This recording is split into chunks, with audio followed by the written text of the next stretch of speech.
Today, I want to talk about using the first derivative test. So let's get into it.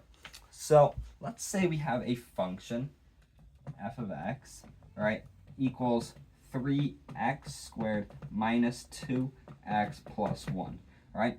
To use the first derivative test, the first thing that we want to do is take the derivative and set it equal to 0. So f prime of x equals 6x minus 2, which equals 0. So then we get 6x equals 2 and x equals 1 over 3, right? So now we have what the x value is when the derivative equals 0, right? But what we're going to do is we're going to create a list of critical numbers. Critical numbers are when the derivative of the function is either equal to 0 or undefined. Okay, so we're going to abbreviate them CNs. Okay, so we already know our first one, x equals 1 over 3. So then, now we have to determine, okay, are there any numbers when, or any x values when this function is undefined? Well, it's a linear function, so no, there are no x values when this is undefined. So we're going to stop there. We have our list of CNs, we only have one, x equals 1 over 3. So now we're going to create this little box looking shape, and we're going to set up this little interval here, and we're going to say x equals 1 over 3. Now, what we're going to do is we're going to determine if there are any restrictions in our domain. Well, this is just a this is a parabola, right? This is a polynomial function. There will be no restrictions in our domain. So we have negative infinity to positive infinity. So what we're going to do now is we're going to determine when x is greater than 1 over 3, is the derivative negative or positive? And then when x is less than 1 over 3, we're going to determine once again if the derivative is negative or positive. So let's say we take x equals 1, right? We get 6 minus 2, that's 4, so it's positive. Then we take x is less than 1 over 3, let's say 0. So 0 minus 2, that's negative 2, that's negative. We don't care about what the actual value is. We're just looking to see if it's negative or if it's positive, right? So now, what can we say off this, right? Well, we can say this function on the interval negative infinity to x equals 1 over 3 is decreasing, and then from x equals 1 over 3 to positive infinity, it's increasing, okay? Now this is helpful to us when we want to graph the function, especially when it's more complicated than functions like this. Obviously, I'm sure you could graph this without any sort of calculus, right? But what's helpful to us especially is looking at this point right here, the x equals 1 over 3, right? What can we say about that point? Well, we know the derivative is equal to 0 at that point. So let's think about it. So if a graph is decreasing, that means it's going to look kind of something like that. And if a graph is increasing, it's going to look something like that. So in our case, when we have a parabola, right, it's going to look something like this when it's decreasing on our interval, right? And then eventually it's going to stop altogether at a certain point, and that certain point will be our x equals 1 over 3, right? So that'll be the slope of the tangent line, and then it'll go back up and it'll start increasing, right? So just based off that, we have determined where a local minimum is. Or we have, in our case, an absolute minimum, right? Minimums exist when the function goes from negative to positive, right? You can think about it from here to down there, right? If we go from here, we're starting at a minimum, right? And if we're going from positive to negative, we will have a maximum. You can think about it from going up to down, we have a maximum, right? So let's erase this and let's look at a different case. We'll do two more. Our last one will be harder than the other two, but we'll put all of our knowledge together. So we're going to do, let's see, f of x equals, we'll do, yeah, okay, 1 minus 4 over x cubed, okay? So how do we graph, well, not graph this, but what should we do with this? Well, we want to start with taking the derivative. So we get f prime of x equals, and before we can take the derivative, we can make it easier on ourselves. I'm changing this to 1 minus 4x to the negative 3. So we can just immediately say our derivative will be 12x to the negative 4th, which also equals 12 over x to the 4th, right? So then, based off this, what do we want to do? Well, once again, we set it equal to 0. Well, there are no values that will make this equal to 0, right? But there is, in fact, a value that'll make it undefined, and that's when x does equal 0. So under our list of CN's, critical numbers, we'll say x equals 0. So then, based off that, once again, we're going to create the little interval, and this one will be easier.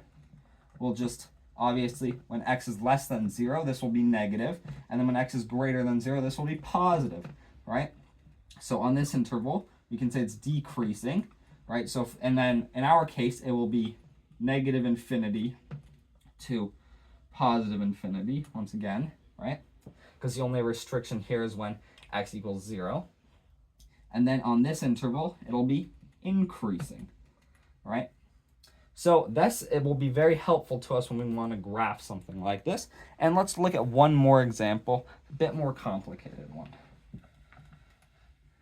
Let me look in the book to make sure I get the right one on this one. F of x equals, let's see.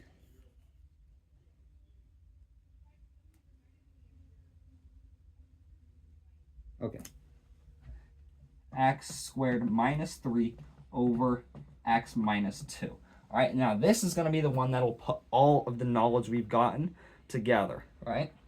So the first thing that we should do is determine the domain. All right, so we know the domain will be negative infinity, and the only problem we have in our domain is when x equals 2 to 2, union positive, no, sorry, union 2 positive infinity, right?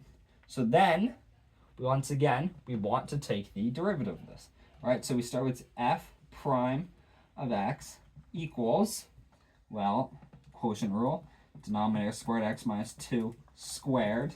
Then we take the derivative of the numerator, which will be 2x, right, times the denominator, x minus 2, minus, once again, we take the derivative of the denominator, well, we're going to take the derivative of the denominator, which will be 1, times the numerator, x squared minus 3. All right, so then this equals 2x squared minus 4x minus x squared plus 3 over x minus 2 squared, right? So this will just become x squared. This will go away, right? So we end up with x squared minus 4x plus 3 over x minus 2 squared. And we're going to set this equal to 0. So then, based off that, all we have to do is just say x squared minus 4x plus 3 equals 0, right? And then we're going to want to factor this, and we just get x minus 3 and x minus 1 equals 0. So we get x equals 3 and x equals 1. So now, once again, we're going to create our list of critical numbers. We have enough information to do that. So CNs, and we'll have a lot more than the other two problems. So we already have 2 right here. X equals 3, x equals 3. Then we have x equals 1. And then we also have one where it's undefined, and that's x equals 2. X equals 2.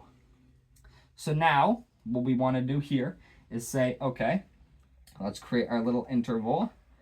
And we have, right here we'll have 2, and then over here we'll have 1, and then over here we'll have 3, and then obviously we have negative infinity to positive infinity, right? So then what we're going to do from here is, once again, we're going to test values. So between 1 and 2, let's say we test 1.5. Now, once again, it's a lot easier for us if we use the factored form. Let's rewrite the derivative in a way that'll be easier for us to test this with. We have x minus 3, x minus 1 over x minus 2 squared.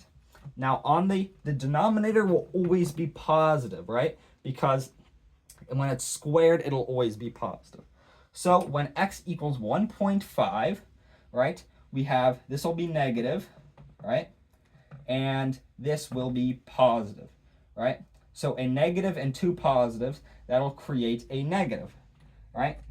Then, actually, I forgot to test this interval right here. Let's say x equals 0. That'll be negative, and that'll be positive. So two negatives and a positive make a positive. Then, once again over here, let's test out 2.5. Well, this will be negative, right? That will be positive. And this right here will once again be positive. So this will be negative, all right? Then the last thing we want to do is test out a value greater than 3. Let's say 5. This will be positive, this will be positive, and that will be positive. So we get positive. So now, once again, we can say that the graph of this function is increasing on negative infinity to 1, then decreasing from 1 to 2, then once again, it is decreasing from 2 to 3, and then increasing from 3 to positive infinity. So now, once again, we can determine where we will have maxima and minima, right? So some of these, I'm not going to determine which one's absolute. I'm just going to determine which one is local. So we will have a local maxima at x equals 2. So L max x equals 2, right? Or sorry, not x equals 2. I'm losing my mind. At x equals 1, because we're going from positive to negative, x equals 1, right? Then, when x equals 2, it's going to go from negative to negative. There's no maximum or minimum there. But then, once again, at x equals 3, we're going from negative to positive. When we go from negative to positive, we have a local minima. So x equals 3. And there we have used all the information we can get out of the first derivative test. Thank you for watching. Let me know if I said anything wrong or if you have anything additional to add. Have a great day.